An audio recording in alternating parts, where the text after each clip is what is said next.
Okay then. Hello everybody. With today's session, we bring to a close our semester-long investigation into the meanings of the desert, and a theme that has emerged during these discussions has been that of the desert as a spare, sparse, austere, hostile even space. And we've noted John Van Dyke's great and evocative words concerning, I quote, the weird solitude, the great silence, and the grim desolation of desert landscapes. But this, of course, may leave us with an unbalanced view. And to this end, our attention in this very final session turns to the theme of the desert as home. And to reflect on this aspect of the desert, I'm delighted to welcome this semester's three last panelists, who I will introduce alphabetically. In fact, it's also in the order in which they're speaking, which is doubly wonderful. Amanda Petersen is Professor of Spanish and Associate Dean in the college.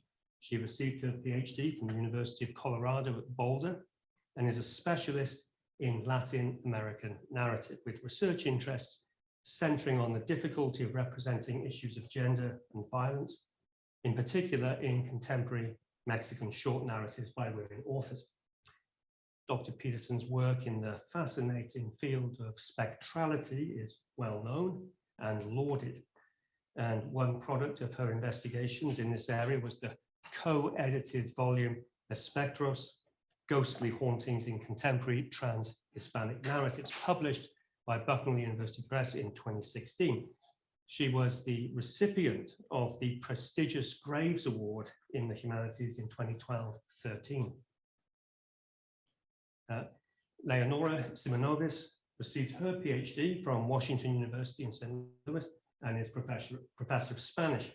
She is a specialist in Latin American and Afro-Caribbean literature and culture, and her current research interests include the exploration of bilingual representations of state surveillance and state-sanctioned violence, and how these are documented through a variety of media in the Pan-Caribbean region and its diaspora.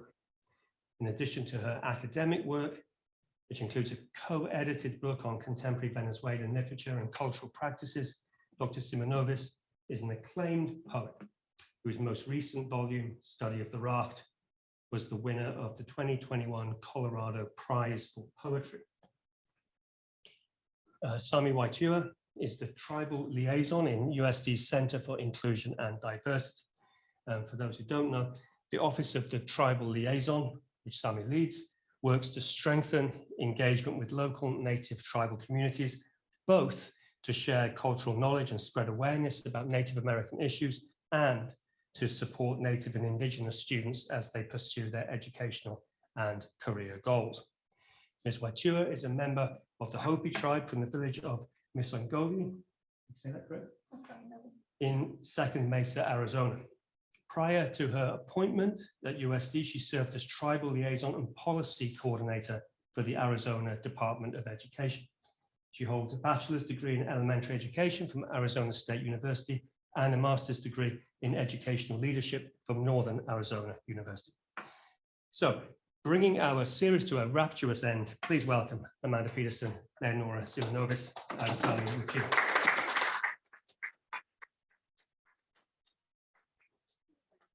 Timer.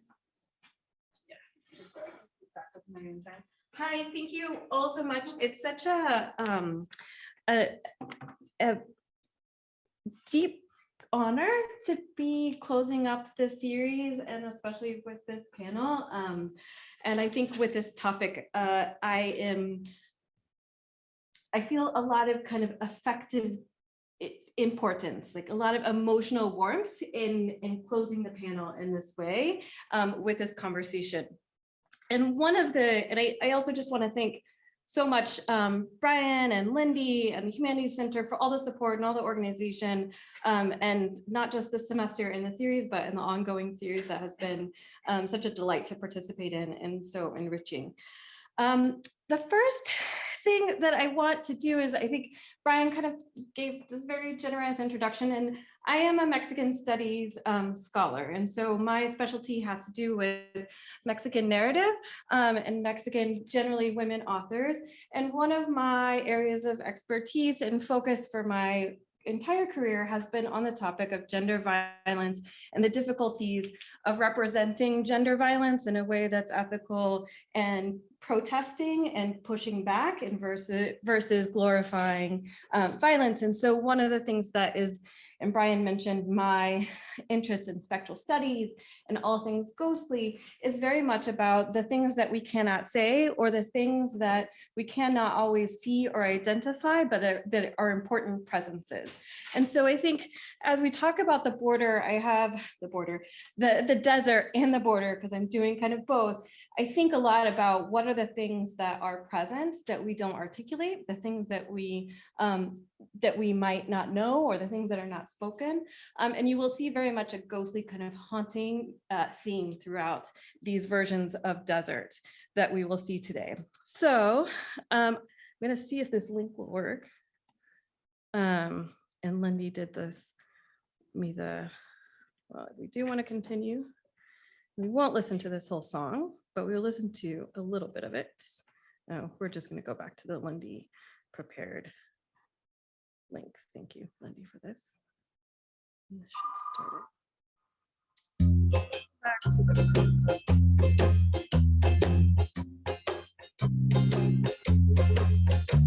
He venido al desierto para irme de tu amor, que el desierto es más tierno y la espina besa mejor. He venido a ese centro de la nada para gritar que tú nunca mereciste lo que tanto quise dar, que tú nunca mereciste lo que tanto quise dar. Ahora sí. He venido al desierto para reírme de tu amor, que el desierto es más tierno y la espina ves mejor. He venido a este centro de la nada para gritar y tú nunca me decís.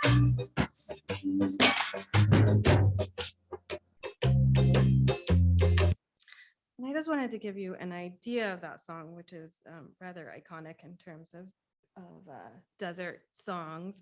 But also because it's very important, and that you notice here that the desert is destination. The desert is, and it's also a palliative and curative space of heartbreak, of ache, and of soul needing to have curative space. And so the desert is one of the things that fascinates me in terms of how we can make the desert not just as an additional, oh, this is, okay, it's doing things that I don't think I meant to do. Let's see, the slide that I want is this one. Okay. So as we're talking about the desert, actually, I'm sorry, I don't know what's happening with I want this slide as literary canon. Oh, I know, I pushed space. This is, and I did watch the video from Dr. Metter last week, and I'm saying exactly what he said. Now I don't use PCs, and so I don't know what to do. Okay, now I'm gonna, I think it's the timer partly. Okay, so the desert as canon, and I think this is a really important kind of aspect to think about, because in Mexican literature, when we're talking about border literature, northern literature, it is often called by three different things: border literature, northern literature, and Mexico, and literature of the desert. And it is a very different canon of a canon that we tend to read in the US, of anything that is our notion of what literature is. But it's also not necessarily what literature is, but of the things that we count within our canon. But it is also, in terms of Dr. Polito was kind of talking about border and desert as contestatory space, a space of resistance. This canon was very much written as a way to say we exist and we are part of a greater canon. So oftentimes literature is produced in a cultural center. Mexico City tends, and central Mexico tends to be where literature with a capital L has been produced. In the last 20 or 30 years, there has been a rewriting of the canon. And so when we talk about, for example, desert as literary canon, it's new. And it was also very much a space of resistance. For example, the landscape, the earth has often been a character or a main influence in Mexican literature in many, many different regions throughout the nation. But to have the desert as a central space and a central character is a noteworthy and interesting space to see about kind of Northern literature and the thing that we don't normally see. And even when we kind of study what is Mexican literature, only recently in the last few decades have there been novels that might fall under this category, officially desert literature, that would enter into those reading spaces. And I think it's also really interesting to think about this, because if we were to talk about the national imaginary of Mexico, for example, there are so many areas like is very common of any national imaginary, it excludes. To be able to tell one story, you have to exclude all the ones that don't fit into that little circle. And so, but if we think about, for example, the desert cities that live in the desert of Mexico, Tijuana's GDP is number 4 in the nation of Mexico. Like it is, there are ways in which it is made, these cities and these desert regions are made invisible and not necessarily inherently so. So, and kind of I think now I've got it, yeah. I want to talk a little bit about desert as ghostly, and these photos are from Jesus Salcedo Martinez, which some of you guys know is a big advocate of the Humanities Center and used to be a student and is working here back with us again. I think a lot of what I'm thinking about in terms of the desert as ghostly is I'm thinking about mourning and grief and melancholia, and how grief and loss is something that is ever present and ever absent, and how these authors that I chose and that I'm kind of giving examples for are using the desert as a way to enact and narrate that which often cannot be narrated when we're talking about grief that words can't be put to, grief that is ever present, that never is completely overcome. And in fact, that we don't want it necessarily to be overcome, because that's what makes it kind of ghostly and ever present. So I'm thinking about a restorative iteration of loss, of what is absence, and the space, to be able to notice the space of absence, to be able to see what's also present. And so just to kind of just to think about ghosts, and I think we all kind of know what ghosts are and we don't necessarily think about them in a normal sense, like my abnormal thinking about ghosts all the time. So one of the things that we know about haunting and ghosts, I think you know this as just, popular culture, we know that like the ghost is dead, but is present, right? And oftentimes there's some sort of unfinished business.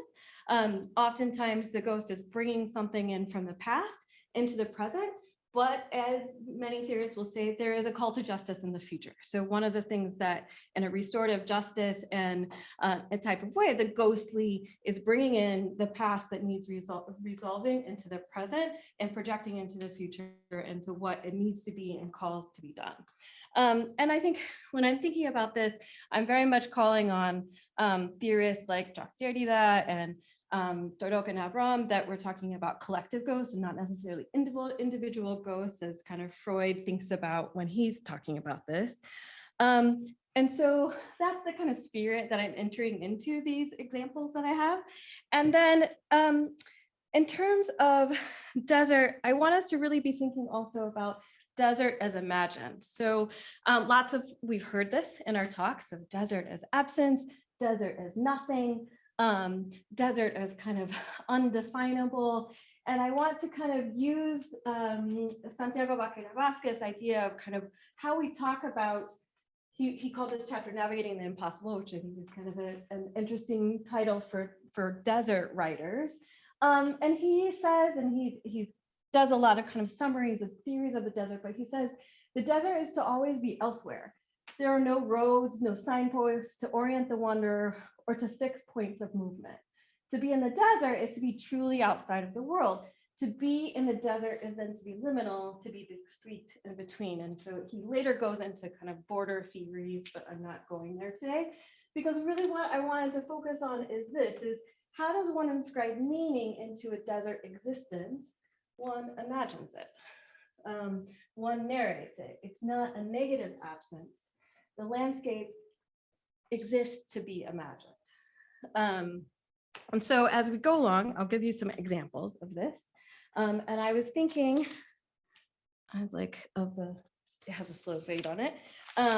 And I was thinking about kind of some examples that I was thinking of as I was listening to these in these weeks all this semester about desert and about how desert is depicted. And this author we've heard about before, Dr. Pulido, mentioned him, and he didn't mention this short story, but it's one of my most haunting landscape stories that lives in my mind. And the reason why is because the desert, so the story kind of, I don't want to ruin it if you want to read it because there is a translation, but the story is the last of a Yaqui noble line. And the story is speaking of ancestors and two ancestors. And as there are less interlocutors and less people to speak to, the dunes, the sand dunes, become the representative of the ancestors that are going forward. So this is an example of creating the space of the desert and to inscribe the ancestors that go forward with the narrator that's existing here. And the last line was really what I wanted to emphasize. It says, "Cuando vaya ocultando su muerte, las dunas multiplicarán su tumba." So the dunes, the sand dunes of the desert will go making more tombs, which, and in another context could be that means more deaths and more violence and loss. This is a collecting of the collective loss together, right? And bringing them together and imagining a space that exists for that morning. As a really important just note, Miguel Mendez was born in Arizona. In his time, he was one of the very first and one of the few of his generation to publish in the US in Spanish as a very specific act of resistance against the Anglo-dominated publishing world of the moment. So that's also important to mention about Miguel Mendez, who is fascinating. The next example I have is from Virginia Hernandez, who is an author that I've been working on for a few years. And she is a dramaturg and a short story author. She's won quite a few performance and literary awards in her career. She currently is a professor at the University of Baja California in Ensenada, but often is doing theater in Tijuana, and there's a very active and important theater community in all of that region, Ensenada and Tijuana. And this play is, it all happens on the desert, and oftentimes the characters kind of think that they're passing through. Their objective is like, I just want to go to the other side. But the entire action of the play never crosses and is about movement and mourning and kind of memory in a very similar place. And it's also, and you'll notice the title, Border Santo, it's very much about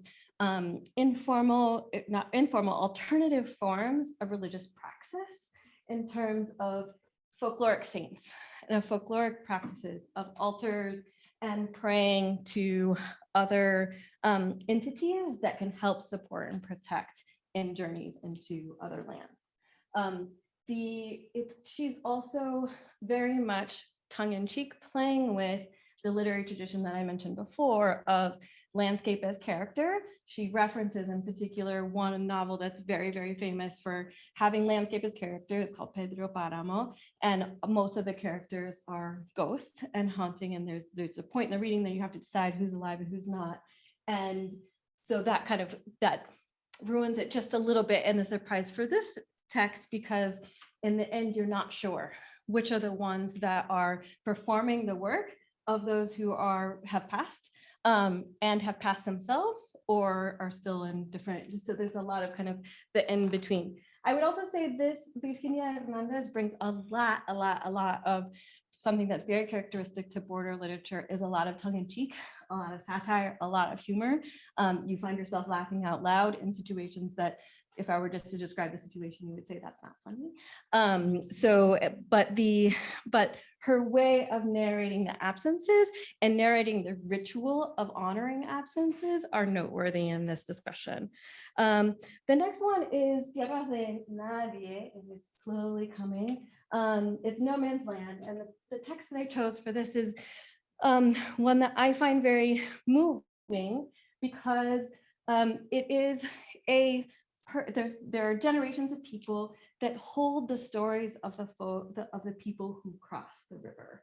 And so there is one person for many years, and there's very much this lore and ritual in a similar way that I was describing to Virginia Hernandez, but in a much less tongue-in-cheek and more serious way, but and it's often a woman that is helping folks cross at the water, and people go, and she is the story, and it's oral narrative as a very kind of traditional way of maintaining stories that she repeats and holds, that she serves both as the memory for the folks that are crossing and might never be heard from again, and also to the folks who are holding the memory of the people in their towns and want to know where she's come from. So I think about this short story in particular in terms of rituals of testimony and of presence.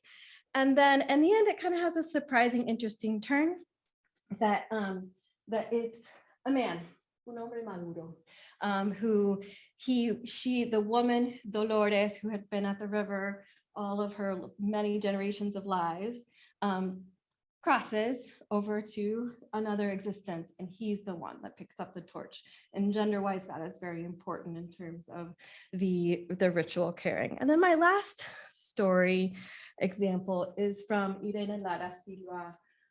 And there's a whole kind of big context that I could give here, and I'll just give a short one, because it returns to the curative space, the desert as restorative and curative and palliative space. So the desert as remedy. And I find these passages so moving. The truth is that this is all I can do. I can heal their spirits. Their flesh is beyond me. All of my weeping, all of my praying, all of my running, then I can't change what has already happened. And then she talks about kind of a symbolic death.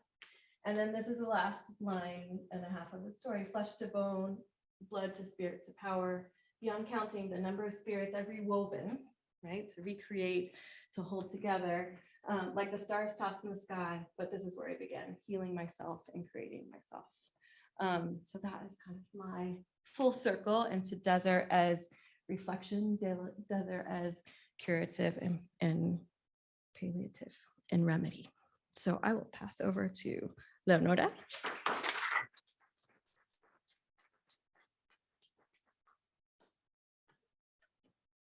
And then, yeah.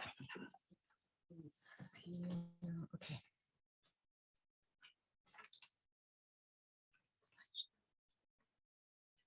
Oh, man. I think just do from current slide, because I think Oh, from the right. beginning, it'll do the timing, and that was part of my problem. Did it go? No. Yes. Oh. Okay. Oh. Hi. Hi. How is everybody doing? Would you please take a deep breath with me? In and out. This is my first time in a little over 2 years in front of an audience where I'm not reading or performing poetry. So I'm not gonna move a lot, because if I do, I lose my train of thought. It's the end of the semester and I'm kind of rambling. So this presentation, The Desert as Kin, I actually came up with the title this morning because I remembered a conversation that I had with a friend who's an editor. I volunteer for a journal called terrain.org. I'm one of the editors there. And it's on intersections of the environment, the land, languages, etc. And I was trying to explain to him, like, this is what I'm trying to do with my next project. And I could not articulate what I was trying to do. And he said, kinship. And I was like, oh my God, how did I not think of that? So this is about kinship and the desert as kin. And it's more of a personal essay. It's like me being a poet with an academic flair, something like that.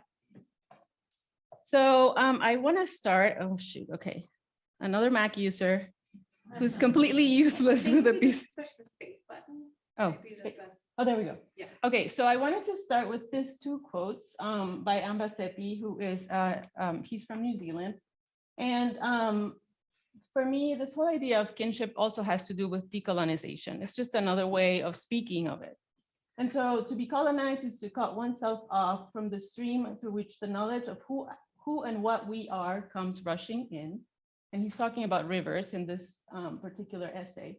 And then making sense comes through decolonizing. And decolonizing happens through understanding that this connection from both earth and spirit is and has always been impossible. What we have lost is not connection, but the awareness of our connection.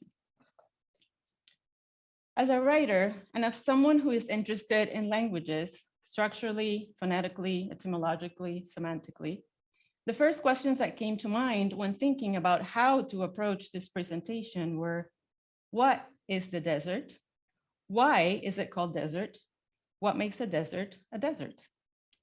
In many of my assignments, I tell my students they should move from the most simple and obvious to the most complex and deep. So why wouldn't I do the same?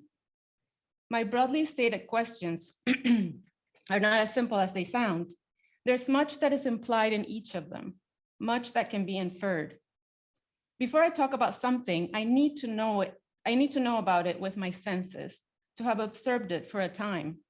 Then I need to conceptualize it, taking care not to let logic override the lushness of lived experience, but rather weaving the two so they can complement each other.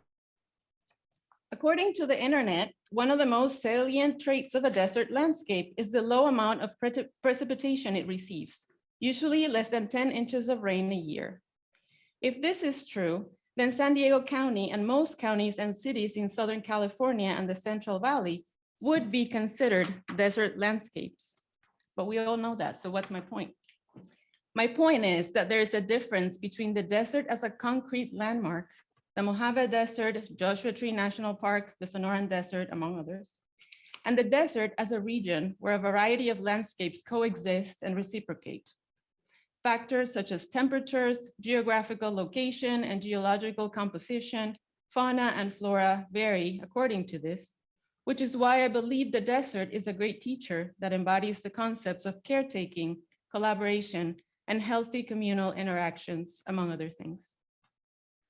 One example of this is shown by ethnobotanist Paul Nabhan, an ecumenical Franciscan brother, a seed bank co-founder, activist, MacArthur Genius awardee, and author of several books, including Jesus for Farmers and Fishers, Justice for All Those Marginalized by Our Food System, The Nature of Desert Nature, and Food from the Radical Center, Healing Our Land and Communities, among others. Nabhan thinks of himself as a contemplative ecologist, which he explains in the following way, and I quote, I combine my practice of contemplative prayer and deep listening each day with my openness to the natural world and the interactions between species in that wonderful world that we are immersed in. And my practice extends into restoration and conservation of those psychological interactions between plants, animals, and people. End of quote. While looking for the etymology of the word desert, I found out it comes from the Latin desertare, which as a verb means to abandon or leave. As a noun, the word derives from the Old French, and I don't know how to pronounce this, desert, meaning wilderness, wasteland, destruction, ruin, and directly from the late Latin desertum, literally thing abandoned. In most articles that contain information about the desert, I found different versions of these words as descriptive markers for this type of landscape. All of them emphasize the harsh conditions for plants, animals, and people who live there. What I take from all of this is that the desert is absence of verdant life, of water and its capacity to fill every space and every crevice, to quench. The work Nabhan does, however, both in his writing and with Native American communities who live in or near the Sonoran Desert, challenges these notions of the desert as an undesirable wasteland. Instead, he brings up several points about the wisdom of the desert, which are worth mentioning. The first one is that the desert teaches the grace of frugality. Desert plants share water with one another as well as nutrients. The second one is the one I like the most. The desert is a sparse but elegant place. There's not much clutter, and it's easy to unclutter our minds, but also our ears. Listening there, sometimes you can hear a sound 1.5 miles away. The echoes in desert canyons just ring through your body to the deepest place in your soul. And finally, the deserts of the Southwest overall retain more biological diversity than any other place in North America. Because of that range of natural resources of foods and medicines, it attracted an enormous number of indigenous cultures who were among the last to give up nomadic hunter-gathering and ancient agricultural practices of all the cultures in North America. Their ceremonial lives and their connections to plants and animals are still strong. It's not a thing of the past, it's very alive. This intersection of nature and culture is something I'm very interested in. What we inherited from colonial times is a world divided into binaries, where nature is a thing to be dominated and controlled. But what if we thought about it differently? What do you see when you look at a desert landscape? I can tell you what I see. For me, the desert is an expansion, a scattering, an ocean that has dried and thus learned to live with what gets left behind. For many of us, that is what life has always been like, an act of resilience and survival, the interconnectedness of story, place naming, history, and the relationship between personhood and place.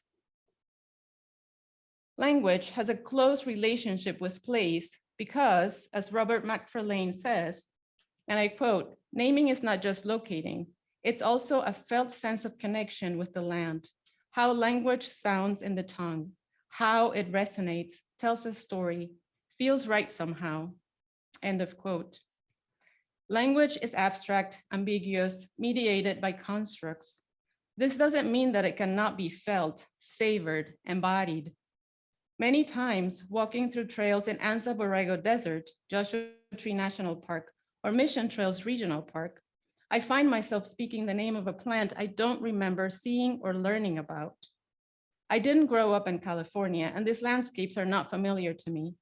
I can tell you about plantain and mango leaves and linden. Now I can name something I didn't have a name for before, and I have no idea how. I mean, this just happens. I'm walking and I'm like this, and then I go to my phone and I search it and it's that. I don't know, I just don't ask. It's just like a mystery to me. Or perhaps I just see it for what it is. Like the poet Camille Dungy says, all language is ultimately metaphor. It's an approximation of the thing that is being described or something that sits in proximity to the thing that is being described. So the second part of, this is like the first part of the what I wrote, and there we go. The second part of it is called Nostos, a return home, and Nostos is the root word for nostalgia. The day my mother was buried, April 13 of 2021, I wasn't there. Instead, I took my children on a walk in Mission Trails Regional Park. I remember the day was foggy and cloudy, even a bit chilly. All I could think about was what was happening back home, waiting for the videos and photos I was sure to receive from family members.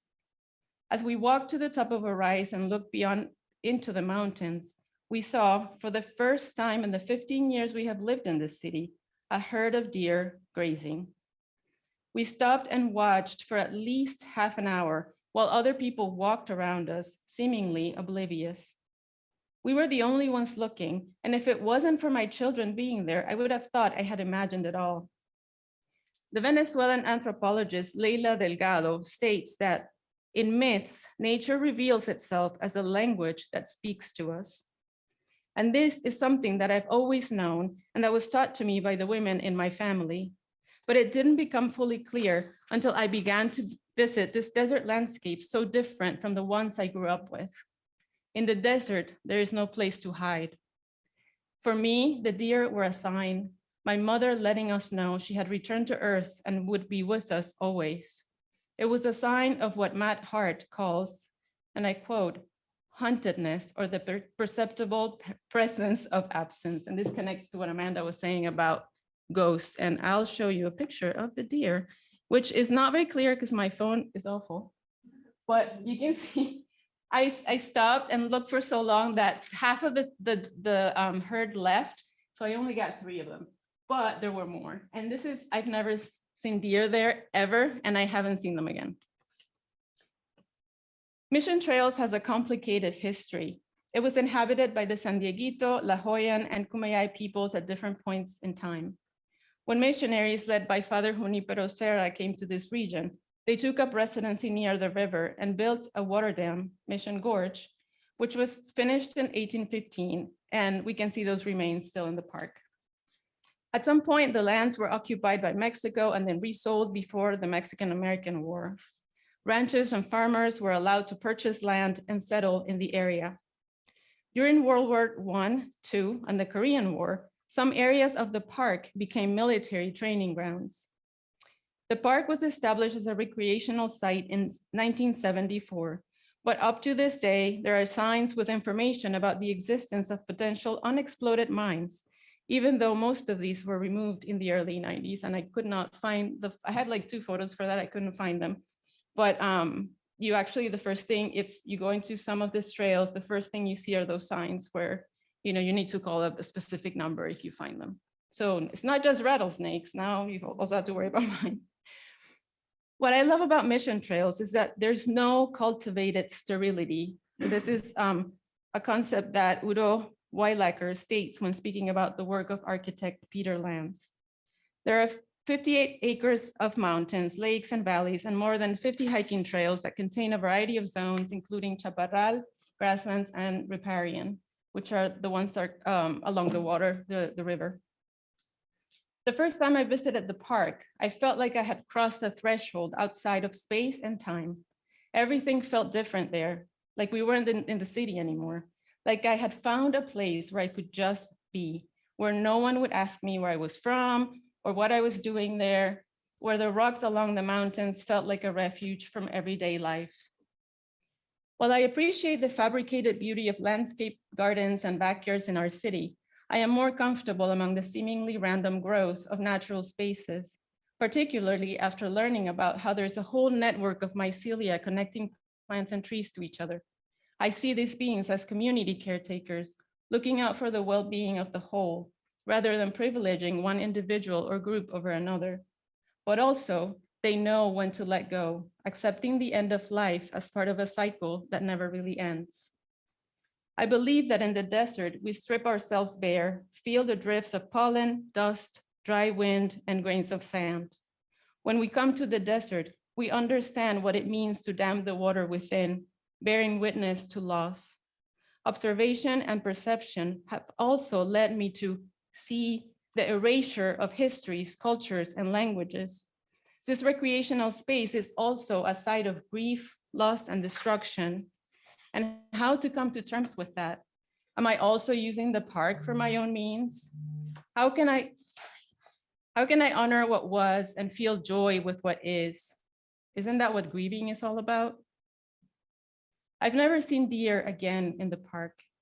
The artist Moira Dav talks about a definition of nostalgia, which is, and I quote, unconsummated desire kept alive by forays into the cultural spaces of memory, end of quote. Mission Trails is a haunted place in the sense that there are multiple layers of history, language, and embodied knowledges embedded in the landscape.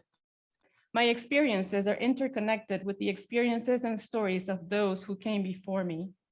Rather than looking at nostalgia as a return to the past that ignores the present and focuses on never-ending utopia, I choose to see it as a way to restore, to repair, and reconnect us to ourselves, bringing us home. Thank you.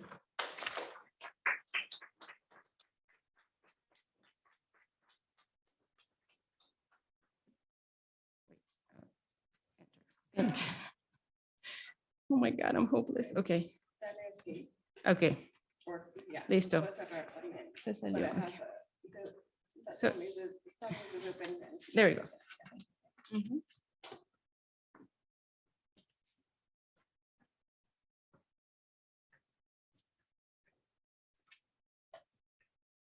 Now I'm lost.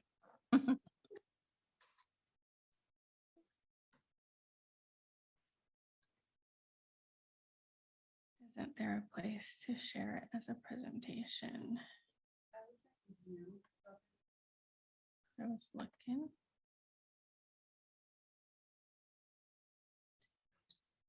Full screen. I know there is a way because I've done it before. No. Did we Google that? Oops, hold on. Okay, good job. Okay, that's my timer. Most people know I talk forever. Pasquale, thank you guys for having me here today. Just want to give welcome and thanks to everyone who's here and those who have welcomed me to San Diego, this campus, programs and other adventures over the last 7 months. Ne Sahmie Wytewa yan matiwa, ne big yasunwa, ne simana yan hopi matiwa, ne masang na fangam, ne San Diego at Gita. My full name is Sahmie Sunshine Wytewa. I serve as the tribal liaison within the Center for Inclusion and Diversity. I'm Hopi from Northern Arizona, born and raised. Recently spent the last 12 years at home. I thought I was home for good, and this popped up and got here, and it felt right. So, been here for 7 months. Really excited to be here, enjoying the work.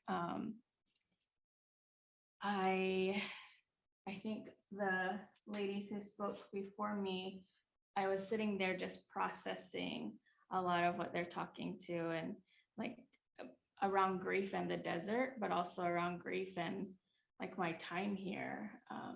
My experience being home for 12 years was to reconnect with home, which is in a desert of sorts. And I wanted to make sure that my children knew where they were from, that they had a strong sense of community that I grew up with, so that they would always know where home was. Never ever, how would you say, feeling a sense of loss, that, or no sense of belonging wherever they were, that they knew they could come home anytime. I think that's something that has always been taught to us, is in the colonial constructs of vocabulary, homelessness. We do have people living in the cities and urban areas who haven't come home, that consider themselves homeless, and they're living in that lifestyle. But our elders would say, you have a home, come home, you know, just stop what you're doing, come home, get home. And so my children, the experience that I can share is more when I moved home to be a school administrator. They were really excited, and we had packed up every year for 3 years. I lived in Tucson, and every year got rift. And so we'd pack the truck up and take everything home and spend the summer there. And then I'd get the call for a position, and then we'd go back. So 3 years we did this. That last year, we passed the last border town that's closest to us, Winslow. And we were driving down this, road there where there's nothing. It's just open space, blue skies. It was beautiful. And we got just over this one hump, and all 3 of them together were sitting in the back seat, and they all went, we're home, all at the same time. And I went, okay, I got teary-eyed, and I was like, I did my job. That was it. And they were young then. I had a couple in elementary or middle school, and then one in high school. And so now they are grown, 28, 24, 21, and I have 6 grandchildren. Ages 6 years old, my oldest granddaughter is 6, and my youngest grandsons, they're turning 2. So March and June will be the next one. I feel like I've lived an eternity raising kids and now having grandkids. I think one of the things that has resonated for me, if some of you are seeing this presentation and recognizing it from our all faith service, I felt like it still connected to land, and I didn't get to speak to the pictures that were here. More so, I read through my piece for that event, and I think repurposing it was helpful for me to kind of recenter on actually the land. So this theme of prayer being universal, all faiths, any space or time, I think coming to USD has had me kind of take a better look at what prayer is and how we can construct it in a fashion to reflect tribal nations, tribal cultures, that you don't need to be in your homelands to pray. You don't need to be in a specific space or a construct to offer prayer. You don't necessarily need pieces of anything to do it and be considered it having been done the right way. You can always be in prayer. And so I found different ways as I'm reconnecting here to who I am and what I do, and more so who I am from culture, because I feel like I've been ripped open. When I left when I was 18, I thought that that was hard, that I was leaving, I was going to live this grand life and, figure out my path. And being home for 12 years as an adult with grown children and grandchildren, and being in ceremony and community every day, you go to bed with it, you wake up with it, there's no separation. And being in San Diego has taught me, like, I have to construct that here for myself, that sense of culture and identity. So as a Hopi, from the time of our birth to being offered strength in the gift of names, we begin our life at first light in prayer. A ceremony that no one needs to bear witness to, a song between our heart and the world. In ceremony, we give our desires and hopes through prayer, never just for ourselves or a moment, but for all life and humanity. Prayer that lives for time immemorial, running on a loop for generations that we may never see. And so that kind of was where I was thinking about the young ladies here and how they spoke to grief. And my work here, I feel like, is partly the result of my ancestors' prayers. The work that I contribute to and that I hope takes root here is not for me, it's for future generations. Students that want to come here and have the opportunities that privilege offers. When you think about the context of land and reservations, ancestral lands didn't belong to people. The reason that they're abandoned is because we got forced onto reservations and we couldn't make migrations anymore. We couldn't live truly in reciprocity with the land like we used to, where in winter, people might not live so close to the water because it is cold. I have an apartment close to the water.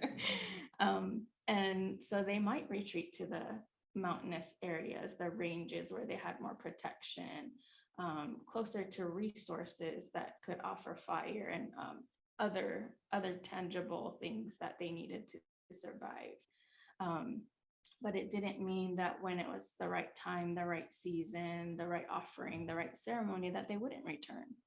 And so in Arizona, the desert landscape, you have probably looked at pictures where they speak to what they call Hohokam or Anasazi, and they're in Utah, in Colorado, in Flagstaff, Coconino, the Coconino forest areas. And we think, oh, these are hundreds of years uninhabited, and who were these people? Right here. You just kind of pushed us over here, drew a line and said we couldn't leave there. And so with that, I think the constructs of labeling things becomes Hopi and Hopi reservation, but our ancestral lands were everywhere. We didn't have, we didn't own the lands, we lived with the lands. A Hopi life is one of ceremony. We spend our year preparing for, cultivating, planting, caring, and harvesting our corn. There's meaning for every cycle of life and life for every ceremony. The landscape of Hopi life, past, present, and future, will always hold meaning. Sacred spaces. So this mountain in the back, to us, it is called Nevatik Yaovi, and it's a place of rest and renewal in our culture. I don't need to share all the intricacies of what that means to us, but I can tell you it's a sacred space for us to send certain things there for a time in the fall till our new year. And if we have to label it our new year, when we bring them back and bring back ceremony and prayer and other cycles that we go through for the rest of the year. A mountain to some, a forest to others, spiritual and full of life's energy for a Hopi. Part of a Hopi's prayer is for moisture. Because we live in a desert, we're considered dry farmers. Agriculture is huge. We have different types of corn, colors, but also their uses vary in ceremony.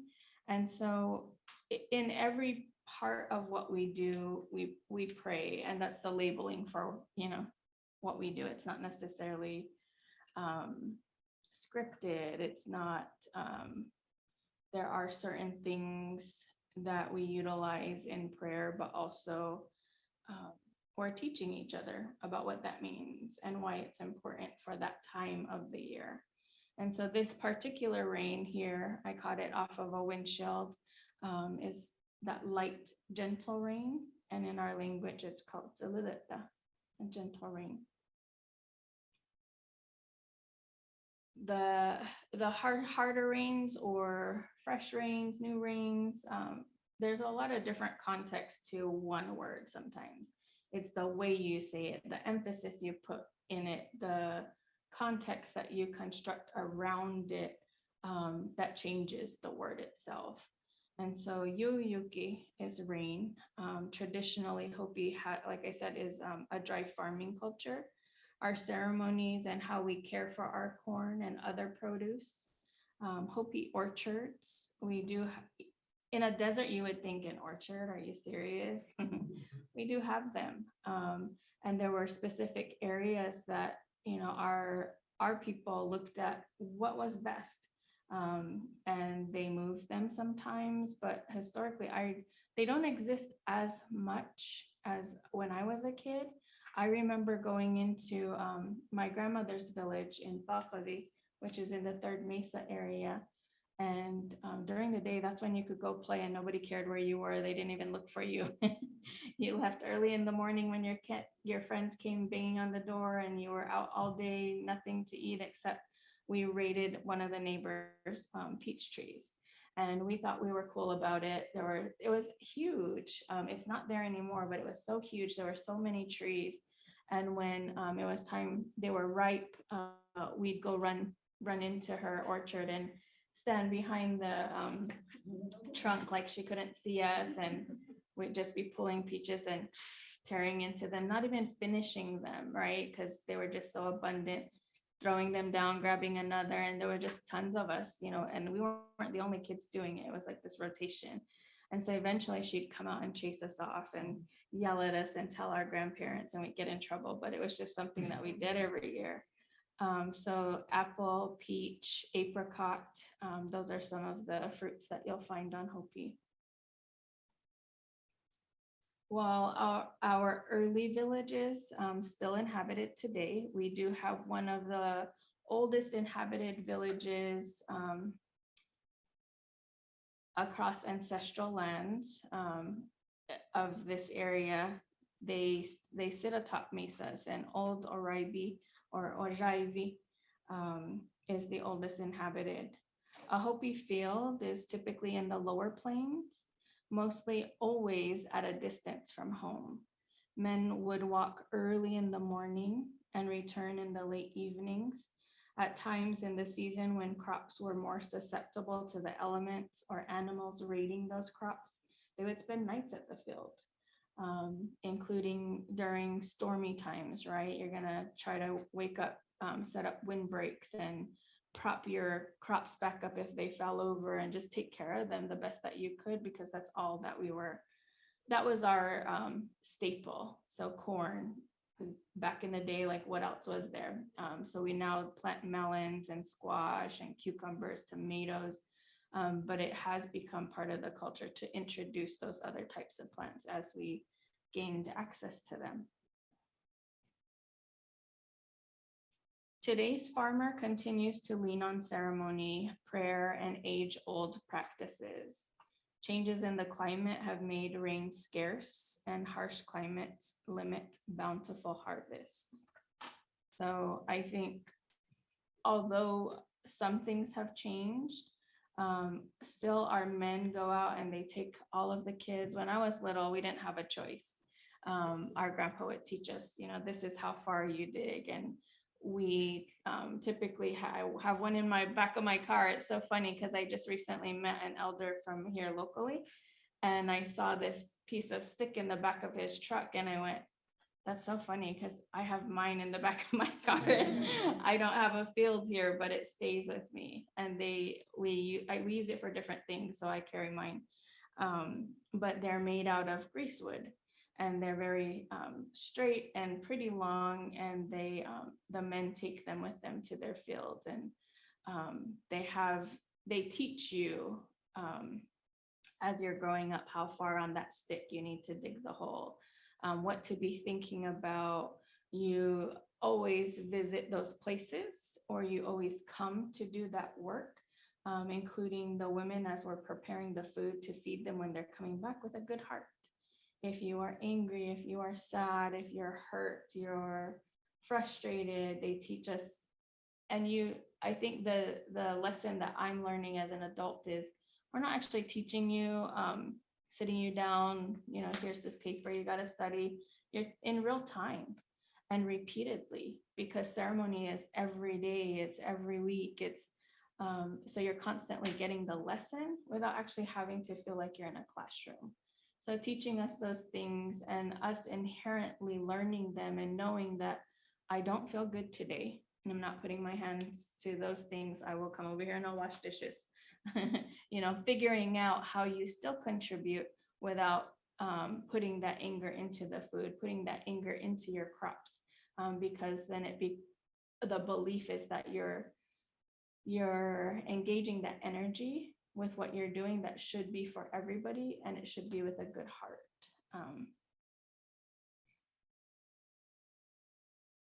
So with rain and new seasons, the cycle of life continues. Family is involved in the process of agriculture and additional contemporary life ways.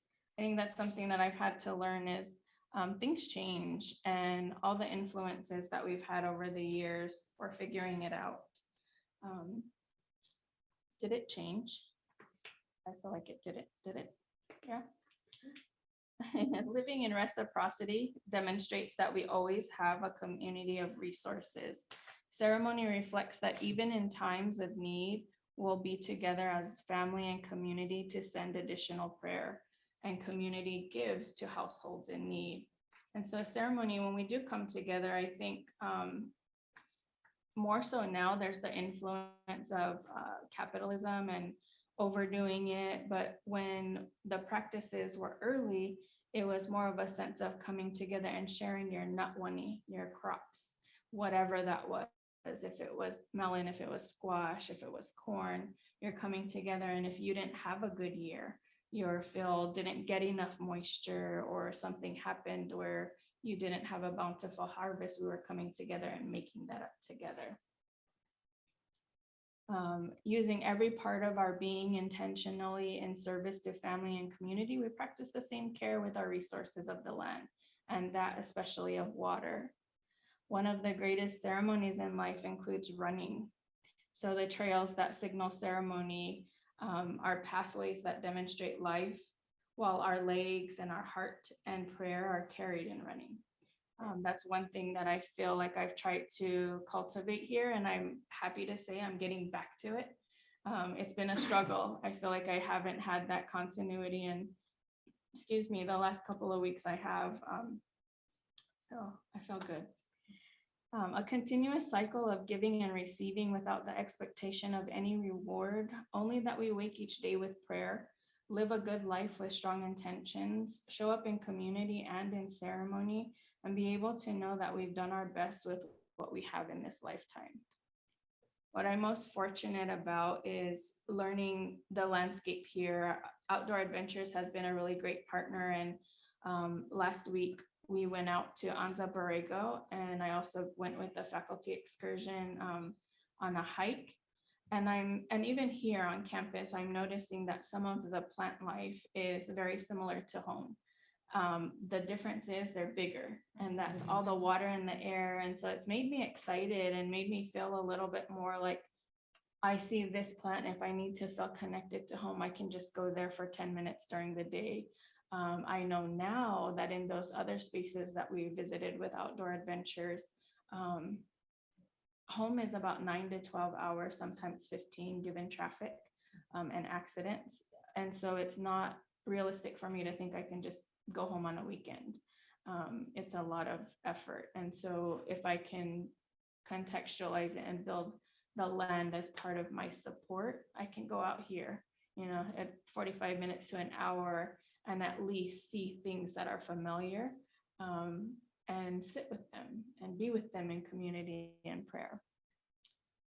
Water specific, water, the sea, and prayer. I relate this to our ancestors and the millions of languages of cultures that send the similar energies through water and prayer.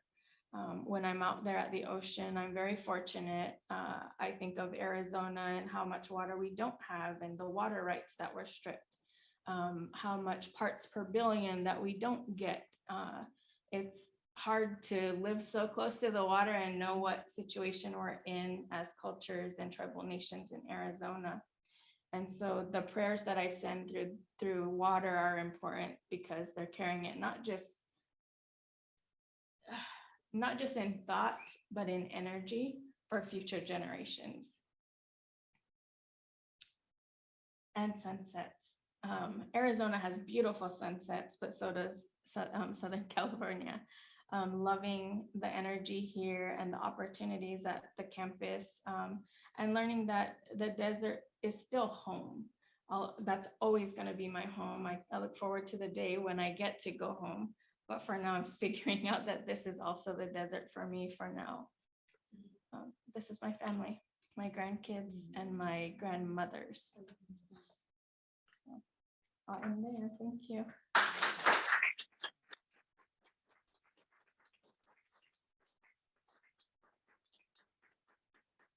Brian, is there a slide for the Q&A? There isn't. That's such a gorgeous slide. That's what we just Okay. Thank you so very much, the three of you. Really wonderful way for us to see. 10 minutes after some Q&A. So questions before? Happy to start with one. Amanda, you know this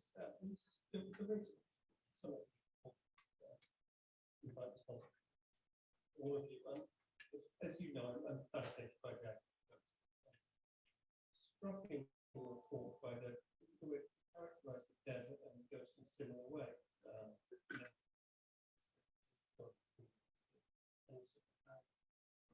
There's a lot of work said about that, isn't there? How the desert has a kind of ghostly, haunted feel.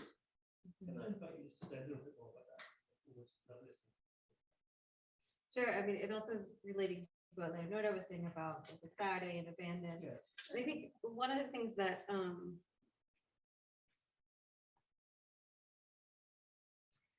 I would say, so I lived in San Diego for 15 years, but I think the majority of my existence, I have lived somewhere in desert adjacent. I wouldn't, so there is something about me that when I had a partner that was from New England who went to the desert, he was like, what planet are we on, right? And so there's a part of me that as we were listening to discussions and reflections on desert this semester, I was surprised sometimes by the strangeness, the foreignness. And I think one of the most intriguing and seductive characteristics for me of the desert is that haunting quality, because if you're not, and even kind of flowers or spring, if you're not paying attention, then you will miss all of the subtleties and the hauntings that are there. And sometimes it's in new blooms, and sometimes it's in the tiny the trees that go into kind of hibernation and drought, and then they come back. And so there's just, to me, that the haunting, I think in a lot of ways asked me to pause, to reflect, and to take in more than what is first apparent. And I feel like there are times when the desert is very flamboyant, right? Right now, in particular in Enzo Borrego, it is that. And even in that flamboyance, it invites that reflection. And maybe it's a little bit what Santiago was saying, it's like it invites the imagination. But I think, I don't know if I'm answering your question, but I do think that the haunting element of it for me is the pause and reflect. I think something that Leonora said about the deer coming to her when her mother passed, and that she might have missed it if it weren't her for her children. In tribal cultures, I think we pay a lot of acknowledgement to the youth because they're pure and they have a different sense about them. So when they're young, sometimes they can see things that we don't see. I've had people tell me, do you know that there are so many ancestors behind you? Like literally there's a ton of people behind you. They're really happy they're there for you. But then also with the animals, my dad's clan is Isumwa, which is coyote. And some tribes have, they have their different beliefs around types of animals, and if they're not good for you or they're giving you warnings or what have you. Hopis don't have anything negative for coyotes, but for myself, when I see them, I think of my dad. And I think of anybody that's a relative of Ismiam, that I do say hello to them and I get happy, and I say, hi dad, thank you for visiting me, or it lends to those memories that you get to have in that moment and connect to them. So there are things, and there's other little nuances of nature and energy that sometimes you're walking or running and you see something and you just stop and touch and talk. And my grandmother is a really crazy example of this. She talks to everything. She was talking to ants one day and telling them, you can't be here, I'm doing this, and we're getting ready for something, and they're gonna come. And she was getting after them, and they were running around, and I got there and I was like, what are you doing? And she said, wow, they're not leaving, and I gotta put this over here yet. And I said, they'll go. And so we went inside and did whatever, and we came back and they were gone. But that's, the relationship that people have if you're open to it, I guess, maybe. Yeah, the idea of noticing. And I think it's hard because there's so much noise everywhere, right? And for me, the desert is not home necessarily. It has become home, but I grew up in the tropics, which is a totally different landscape. And it's similar. Everything moves so fast and you can miss it too, is what you were saying, right? But this idea of like talking to things, my grandmother would do the same thing with the chincha, like the stink bugs that were in the mango tree. She would get so mad and just, And she talked to, like my mother and grandmother, they talked to their plants and they were beautiful. And I did not inherit that. Like every single plant I've had, I've tried. But the idea that you can connect to something that is more than human, and that I don't even know how to explain. I think it's related to what you were saying too. There's this like reciprocity, and we tend to put human thoughts and traits onto the animals and plants. But if we stop doing that, if we actually look at what's in front of us, I think we can connect in a better way. Because there's always like that screen that we put, you know, like the thought, the concept that, oh, maybe they're trying to say this. Well, they, you know, they might not be trying to say anything. They're just there, right? But what if we stop and just take a step back and look? So that idea of seeing and seeing through.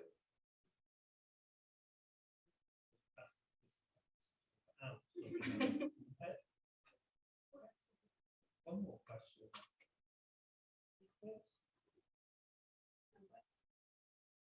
I have a question about Arizona, you know, you dry farm, but you have wells as well.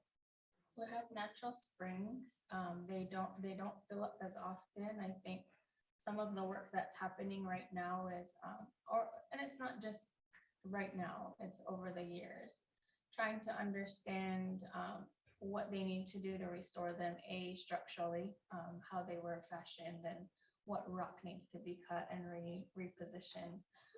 But also there's a lot of work in environmental areas, knowing that the coal mines, when they slurried coal out away to other power plants, they used our resources to do that. And so it depleted the aquifers that should have naturally restored, as you know, the ones higher up could have been restored over years, and the ones very low, like they're pretty much gone.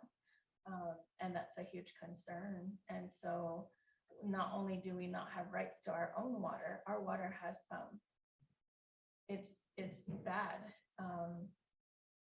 Hopi has arsenic in our water. We bathe in it, we cook with it, we haul it for our animals. We've been in a drought for a lot of years, so some people take that water to their fields. And so it's very much a part of us, right? I'm probably 80% arsenic over here. Our grandchildren, you know, when you think about that and the fights that we commit to at the grassroots community level, it's a lot of work to be an Indian anymore. Yeah. So there are natural springs. A lot of our ceremonies do incorporate them in different ways.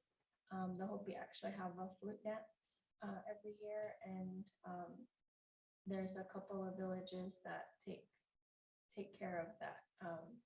And you only come to that knowledge by clanship or by other means through our elders. So it's not something that everybody gets to do, but we respect and contribute to the ceremony itself by being present, doing other offerings, opening up our homes for family that come home for it.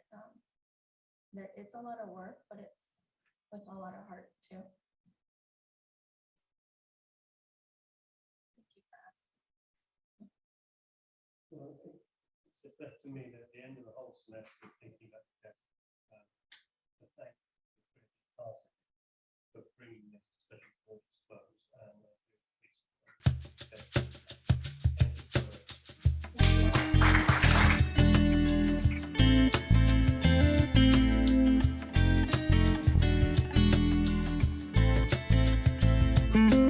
And